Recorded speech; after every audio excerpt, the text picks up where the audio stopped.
भारत इतिहास और विरासत के मामले में दुनिया के सबसे अमीर देशों में से एक है।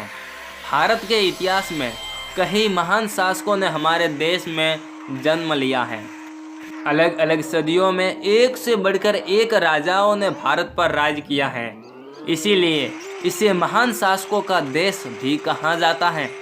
आज हम आपके साथ ऐसे ही शासकों की सूची लाए हैं जिन्होंने अपने कुशल नेतृत्व द्वारा हमारे भारत देश पर राज किया है।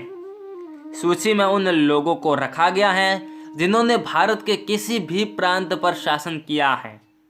इस सूची में कुछ नाम ऐसे भी हो सकते हैं जो सेनापति अथवा मंत्री थे, परंतु अपने राज्य में जिन्होंने एक महत्वपूर्ण भूमिका निभाई। नमस्कार मित्रों, हिस्ट्री फैक्ट में आप सभी का हार्दिक स्वागत है। मैं हूं आपका दोस्त रतन सिंह। तो फिर चलिए शुरू करते हैं वीडियो बिना देर किए।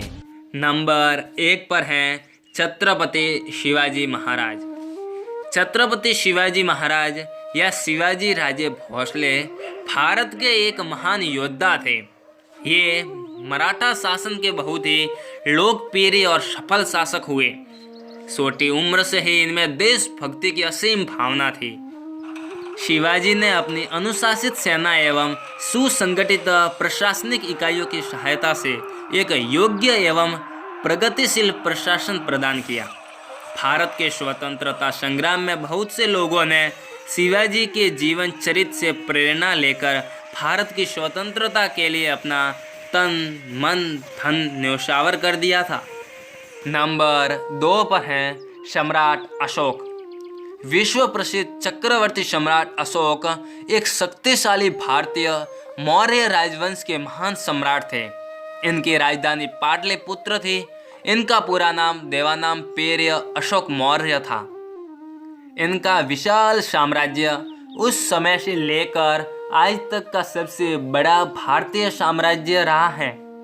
चक्रवर्ती सम्राट अशोक विश्व के सभी महान एवं शक्तिशाली सम्राटों एवं राजाओं की पंक्ति में हमेशा शीर्ष स्थान पर रहे हैं। सम्राट अशोक प्रेम, सहिष्णुता, सत्य और अहिंसावादी जीवन प्रणाली के सच्चे समर्थक थे। इसीलिए इनका नाम इतिहास में महान परोपकारी सम्राट के रूप में ही दर्ज हो चुका है।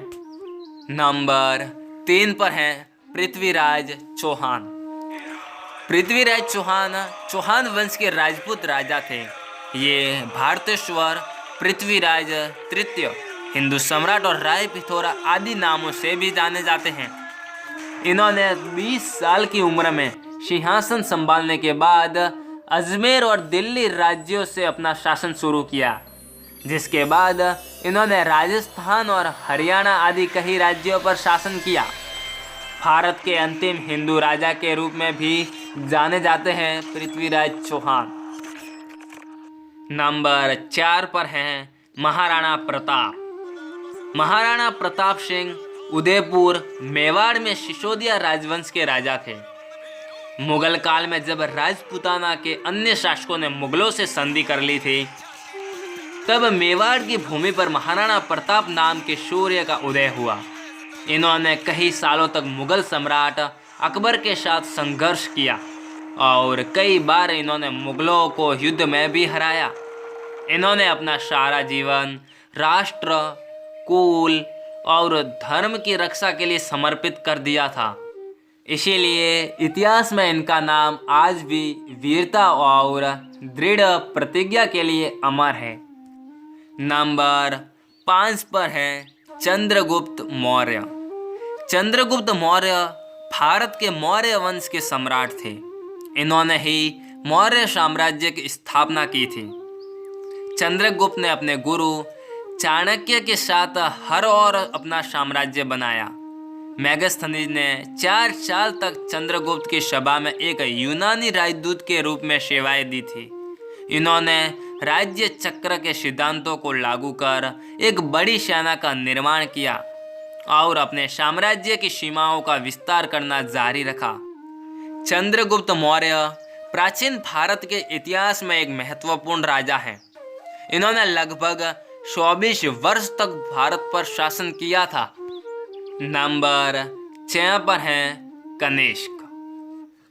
कनिष्क कुषाण वंश के एक महान सम्राट थे। ये बौद्ध धर्म के एक महान संरक्षक थे और अभी भी इन्हें भारत के सबसे महानतम बौद्ध राजाओं में से एक के रूप में जाना जाता है। ये अपने सैन्य, राजनीतिक एवं आध्यात्मिक उपलब्धियों तथा कौशल हेतु प्रख्यात थे। इन्हें कनिष्क ग्रेट के रूप में भी जाना जाता है। इनका समयकाल सैन्य, राजनीतिक और आध्यात्मिक जीत के लिए स्वर्ण का समय था। नंबर 7 पर है महाराजा रणजीत सिंह। महाराजा रणजीत सिंह सिख साम्राज्य के प्रमुख राजा थे।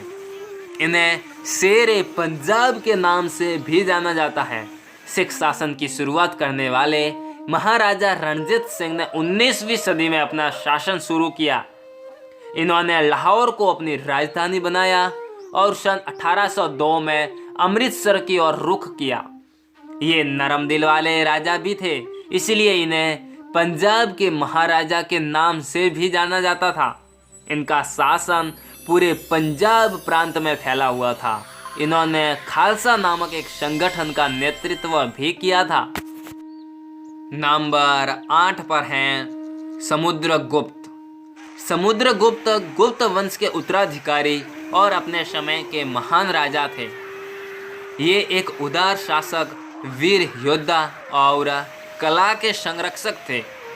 समुद्रगुप्त ने शासन पाने के लिए राजवंश के एक अस्पष्ट राजकुमार काचा को प्रतिद्वंदी मानकर उन्हें हराया था। ये भारत का एक ऐसे महान शासक थे जिन्होंने अपने जीवन काल में कभी भी पराजय का सामना नहीं किया। इसीलिए इनको भारत का नेपोलियन भी कहा जाता है।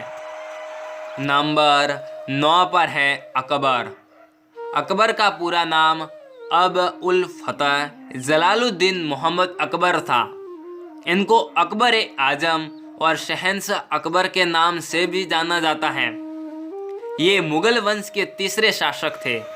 इनका शासन लगभग पूरे भारतीय उपमहाद्वीप पर था। अकबर ही एकमात्र ऐसा राजा था जिन्हें हिंदू मुस्लिम दोनों ही धर्मों के लोग बराबर स्नेह और सम्मान देते थे। इन्होंने हिंदू मुस्लिम लोगों के बीच की दूरियां कम करने के लिए दीन-ए-इलाही नामक धर्म की स्थापना भी की थी।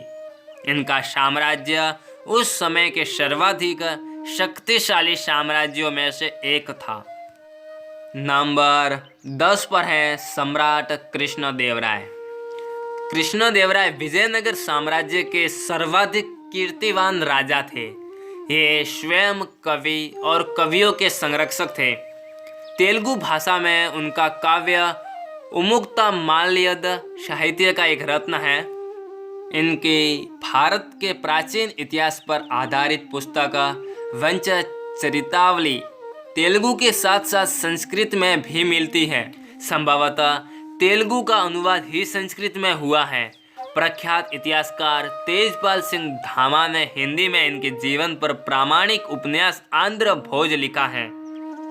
तेलुगु भाषा के 8 प्रसिद्ध कवि इनके दरबार में थे जो अष्ट दिग्गज के नाम से प्रसिद्ध थे। स्वयं कृष्णदेवराय भी आंध्र भोज के नाम से विख्यात थे।